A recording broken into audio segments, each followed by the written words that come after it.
반갑습니다. 방금 소개받은 이민영입니다. 자, 오늘은 우리 태양의 힘이라는 주제로 얘기를 하려고 하는데요. 여러분들 태양이라 하면 태양계 중심에 있고 또 우리 지구에서 가장 가까운 항성이라는 거 다 알고 계실 거예요. 그죠?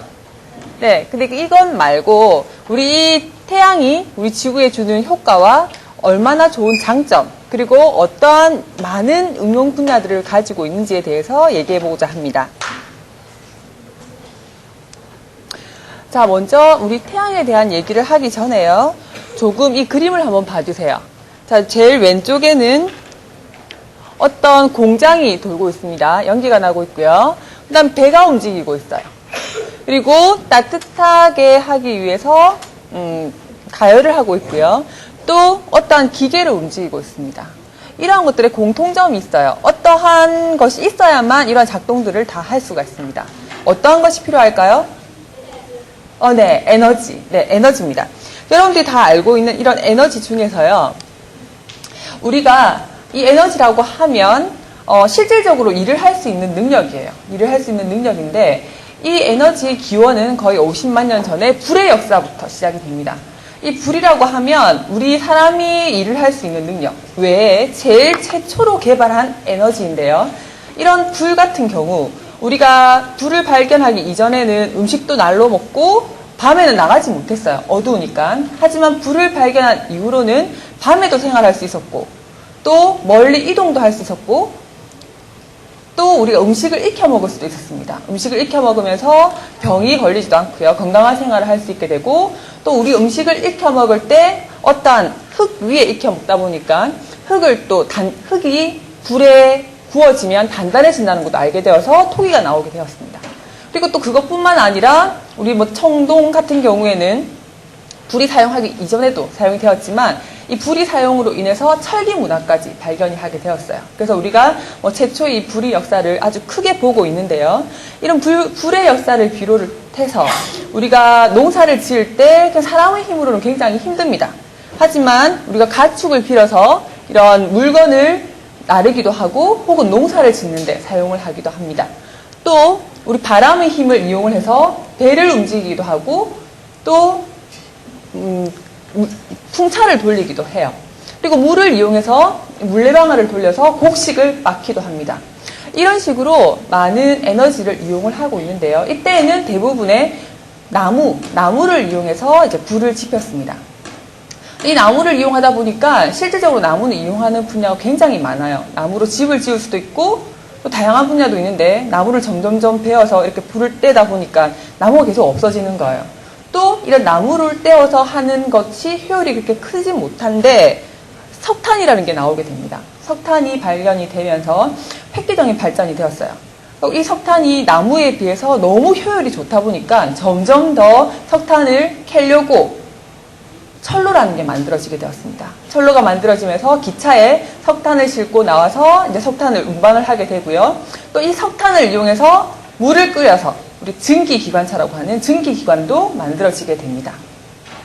이런 증기기관뿐만 아니라 이런 증기기관으로 기차가 나오면서 이동속도도 빨라지고 하니까 당연히 산업혁명이 일어나겠죠.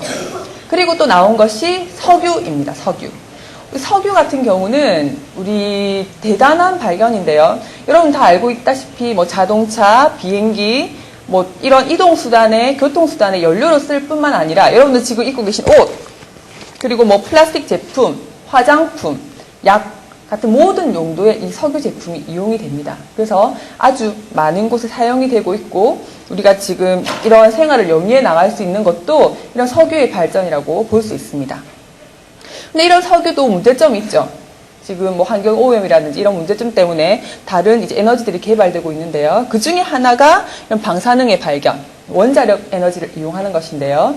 우리 원자력 에너지, 방사능 물질로 우라늄 같은 경우에 우라늄 1g을 이용을 하면 이 우라늄 1g이 얻는 에너지가 석탄 같은 경우에는 3톤, 그리고 석유 같은 경우에는 9드럼이나 되는 효과와 맞먹습니다. 그러니까 아주 작은 양으로 큰 효과를 내기 때문에 이 원자력 발전을 대단한 효과로 또 보고 있습니다.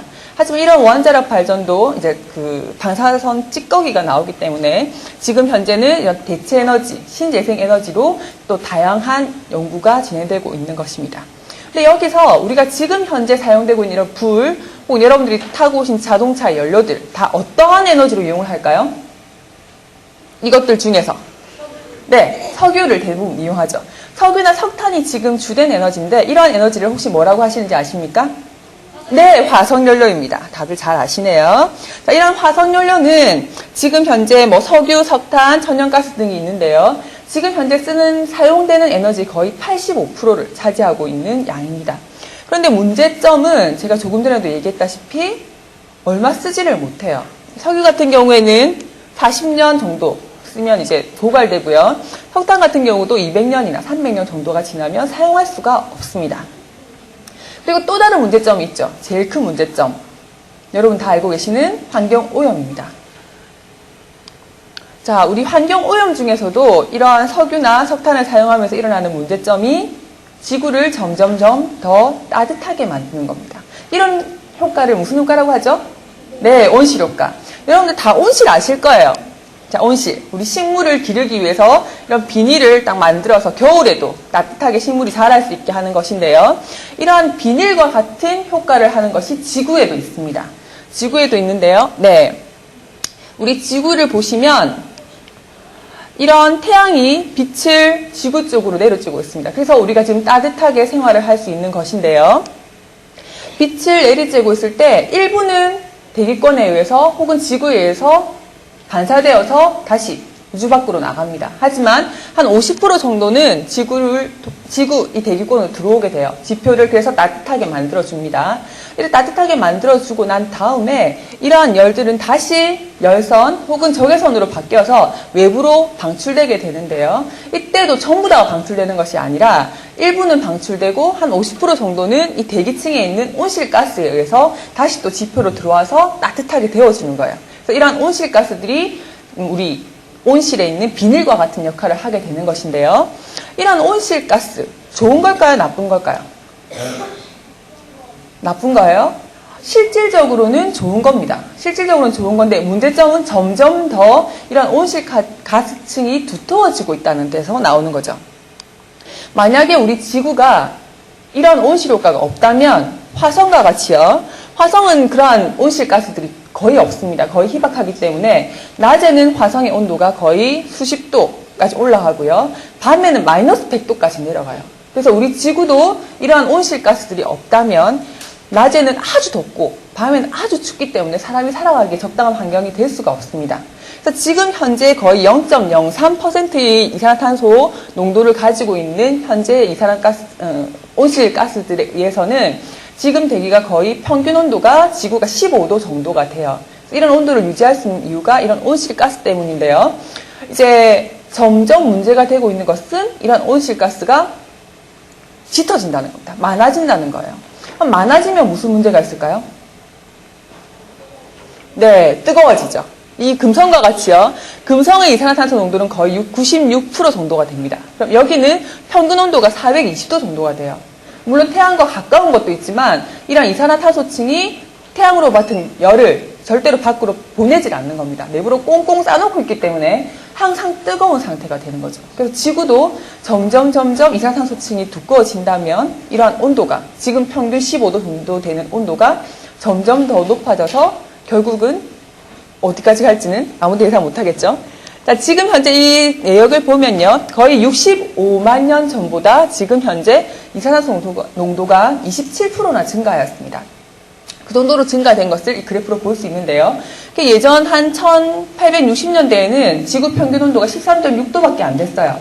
그런데 2000년대에는 거의 14도, 지금은 2010년도에는 15도까지 올라왔죠. 그래서 지금 점점 이제 시간이 갈수록 더 올라가고요. 우리 한 100년 뒤쯤에는 거의 평균 온도가 좀 더 많이 올라가서요. 거의 해수면이 7m 정도나 더 상승이 된다고 합니다. 얼음이 다 녹아가지고. 그 정도로 된다고 하니까 이 이산화탄소를 줄이고 온실가스를 줄이자는 얘기가 계속 나오게 되는 거죠. 이러한 것들이 왜 이제 줄이자고 얘기를 하냐면 우리 지구가 점점점 더워지고 있으면 이러한 문제점들이 많이 생깁니다. 첫 번째, 여러분 북극에 있는 북극곰들. 이러한 북극에 사는 생물들은 대부분 얼음 위에서 생활을 하게 되는데 이 얼음이 녹으니까 생활을 하지 못해요. 뭐 먹이를 찾으러 갈 수도 없고요. 또 새끼를 두고 먹이를 찾으러 가는데 갔다 오는 동안 얼음이 녹아서 새끼를 만날 수 없을 경우도 생깁니다. 그렇기 때문에 문제가 되고요. 또 옆에 있는 사진 같은 경우에는 북극 만년설 위성 사진인데 1979년도 같은 경우에 만년설과 2005년도에 만년설을 보시면 확실하게 구별할 수 있으시죠? 많이 녹았다는 것을 알 수 있습니다. 또 그린란드의 빙하판인데요. 이것도 1992년, 2002년과 비교를 해보시면 확실히 차이가 나는 것을 알 수 있습니다. 이것뿐만 아니라 태풍 같은 경우도 갈수록 심해지고 있어요. 지금 그 정도가 아주 무시무시하게 변하고 있습니다. 이러한 태풍을 비롯해서 기후변화 무척 심한데요. 요즘에도 이틀 전에 굉장히 추웠죠. 갑자기. 굉장히 추웠다가 또 굉장히 더웠다가 이런 날들이 반복이 되고 있습니다. 그리고 기온 상승으로 물의 순환을 촉진해서 또 어떤 지역은 가뭄을 또 어떤 지역은 홍수를 일으키게 합니다. 또 지구온난화는 당연히 지구가 따뜻해지면 북극에는 얼음이 녹으면서 해수면이 높아지게 되는데요. 이렇게 되면 땅들이 우리가 토지를 지을 수 있는 땅들이 또 줄어들게 되고 또 거기에 있는 습지대도 주니까 거기서 생활하고 있는 생물들, 동물들도 당연히 줄 수밖에 없는 문제점이 생기는 것입니다. 또 섬나라 같은 경우 또 이렇게 지면이 낮은 경우에는 이 땅들이 닫히니까 거기 살 수가 없는 거예요. 여기 투발루 같은 경우는 지금 현재 그 지역의 4분의 1 정도가 잠긴 상태이기 때문에요. 이제 나라를 포기하기도 했는데 이런 것 같은 문제점들이 또 생겨나게 되는 것입니다. 또 얼마 전 인도네시아 쪽에도 많은 쓰나미가 몰려와서 또 거기도 생명 피해가 많이 있었죠. 이러한 온실 효과를 일으키는 가스들, 제가 아까 온실가스 때문에 이러한 온실 효과를 일으킨다고 했는데요. 이러한 온실가스는 아주 많은 종류들이 있습니다. 한 6가지로 분류를 할 수가 있는데요. 대표적인 것이 이제 이산화탄소, 메탄, 아산화질소, 오존 등이 있습니다. 이 중에서 메탄, 우리 메탄 같은 경우에는 여러분들 제일 잘 알고 있는 것, 여러분들 방구에서도 나와요. 그리고 트럼에서도 나옵니다. 방구랑 트럼이 가장 많이 내는 게 어떨까요? 사람보다 더 많이 내는 동물들이 있어요. 네, 소. 네, 소 같은 경우는 특히 반추동물이라고 해서 대세김질을 하는 경우의 동물들은 계속 대세김질을 하면서 음식을 씻기 때문에 그때마다 이런 메탄가스들을 많이 내고 있습니다. 그래서 실질적으로 나라마다 이런 소 같은 데다가 방구새, 트럼새를 먹이기도 해요. 먹이기도 하는데 이제 좀 무산된 나라도 있기는 하지만요. 유럽의 에스토니아 같은 경우에는 2009년도에 이미 방구새, 이런 트럼새 세금을 매기고 있다고 합니다. 이것은 이 나라의 한 25% 정도 되는 메탄가스 양이 이런 소들로부터 나온다고 해요. 그래서 그 어마어마한 양이 나오기 때문에 방구새를 먹인다고도 하는데요. 그 정도로 이렇게 메탄가스가 이런 온실 효과의 주범이기도 합니다.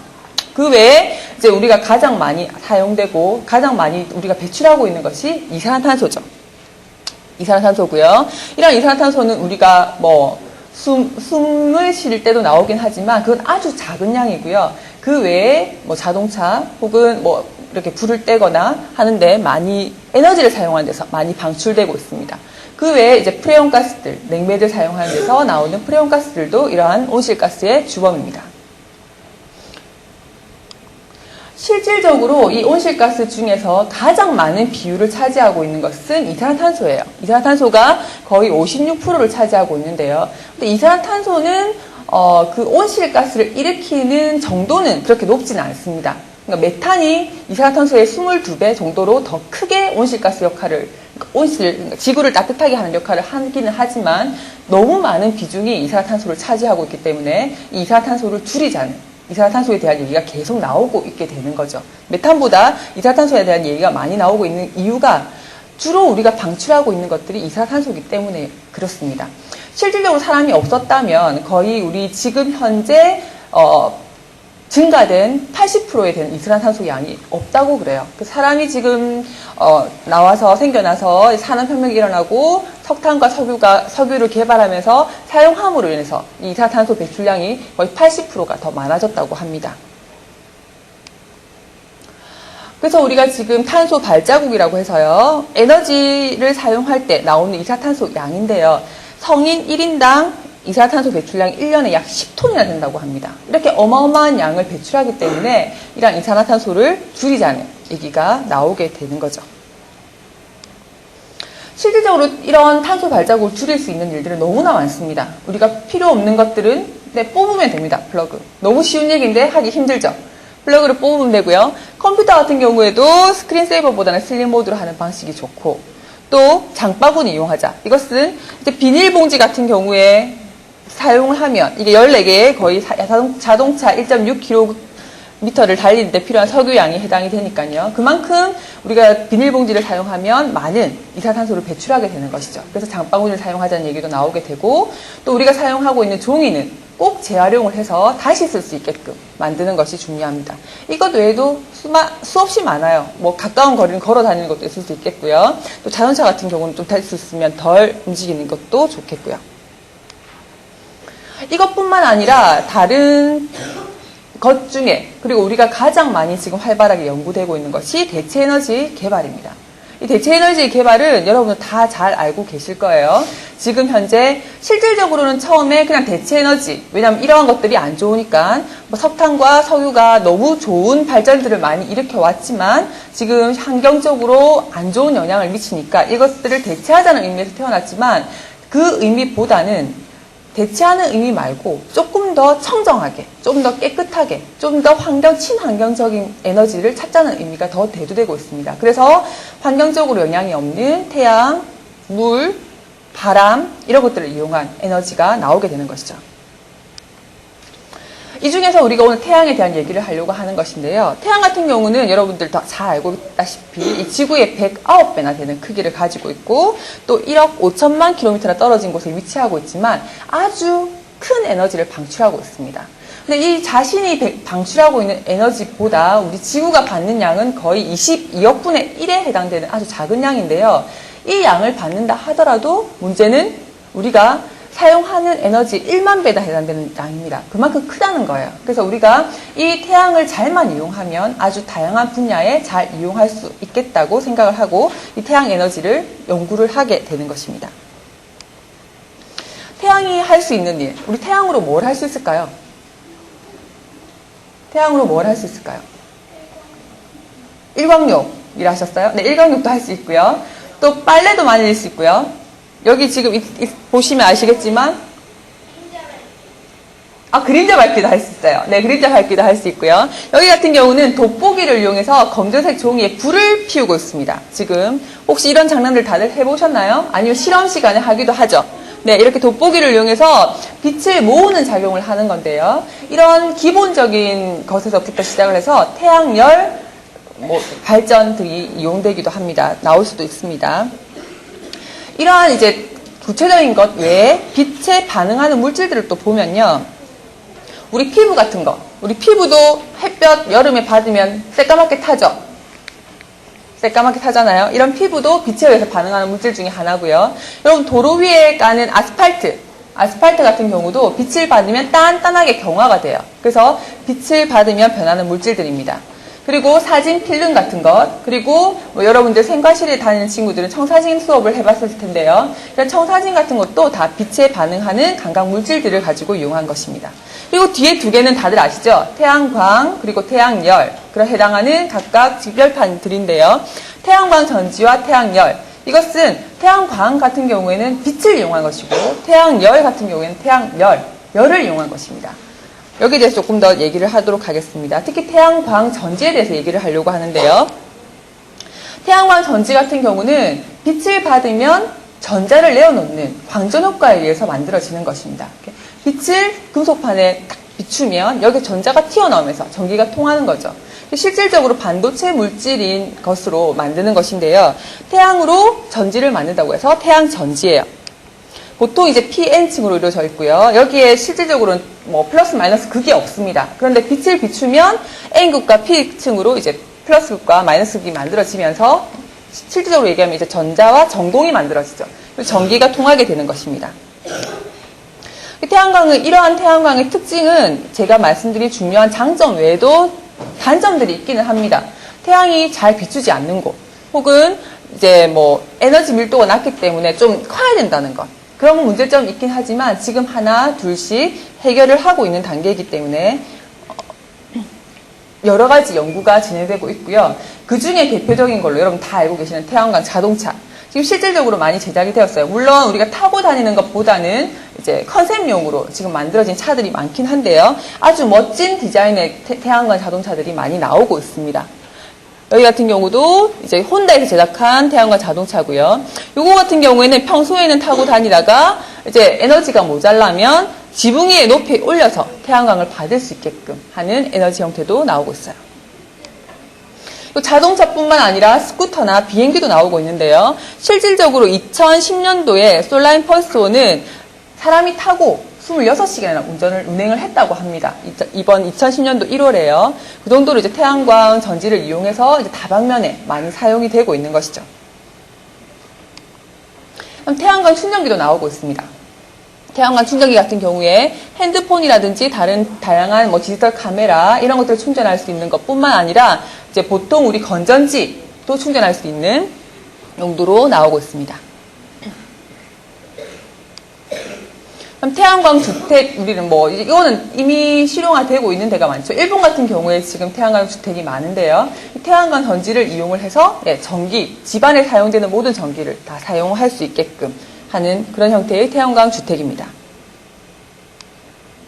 그리고 태양광 가로등. 우리가 낮에 이런 태양광들을 모아놨다가 밤이 되면 이런 모아놓은 태양광을 이용해서 이제 빛을 비춰주는 이런 태양광 가로등에도 이용이 되고 있고요.